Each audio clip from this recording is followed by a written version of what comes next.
Руслан, какие сейчас ожидания у черкесов, которые живут вот в Российской Федерации в связи с этим?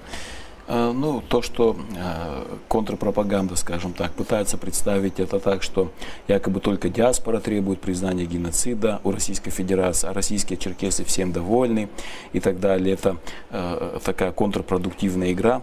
То есть вместо того, чтобы признать проблему, вместо того, чтобы по-демократически открыть дорогу коренному народу на историческую родину, вот такие темные игры проводятся. Но если по черкесам России брать, чем, собственно, черкесы России должны быть довольны? Тем, что их официально поделили на 4 разных народа. Это как будто бы 4 народа. Это шапсуги, это, да, черкесы Черноморского побережья, да, остатки, вот, которые остались от 300-тысячного шапсугского субэтноса.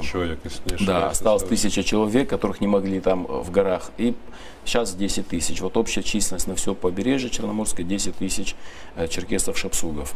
Значит, это отдельный народ считается. Значит, они не имеют никакого даже района. Значит, адыгейцы, потом черкесы Карачаево-Черкесии и кабардинцы. Вот считаются 4 народа. Несмотря на то, что у нас общий язык, несмотря на то, что у нас одно самоназвание, мы на своем языке все называем себя адыга. Значит, имея единое самоназвание, имея общий язык, объявить 4 народами, черкесы разве могут быть этим довольны? Дальше, следующий момент. Значит, черкесов поделили на своей родине. То есть черкесы никуда не мигрировали, не переезжали. Все, как жили, так и жили остатки. Их поделили на 6 субъектов федерации. То есть нету Черкесии на карте мира сейчас ни в каком состоянии. Ни в оккупированном, ни в каком, ни в свободном. Нету, фактически нету. Или следующий момент. В начале 2010 года черкесов разделили дополнительно по различным федеральным округам. По Северокавказскому федеральному округу и по Южному федеральному округу. То есть, живя у себя на родине, те черкесы, которые остались, они разделены по разным нациям на 6 субъектов, на 2 федеральных округа, и потом говорят, что черкесы довольны. Вот тем, кто говорит, что черкесы довольны, я хочу спросить, а чем именно черкесы должны быть довольны? Вот этому разделению?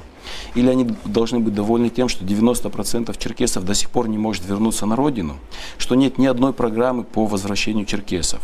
Вот, к примеру, те народы, которые в свое время пострадали от депортации, это вот наши соседи, это балкарцы, карачаевцы, чеченцы, ингуши, были в депортации 13 лет, вернулись, ну, со всеми минусами всего, со всеми сложностями этой проблемы.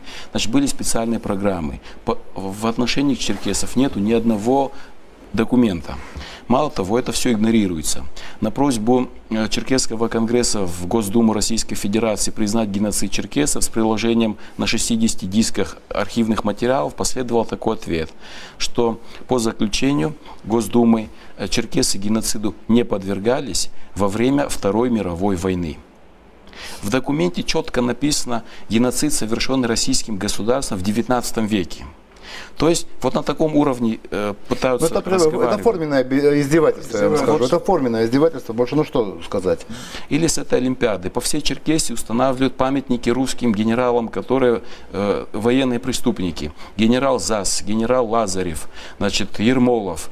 Восстановили в Адыгее недавно памятник родному брату императора, великому князю Михаилу. Это тот, который принимал парад победы над Черкесией.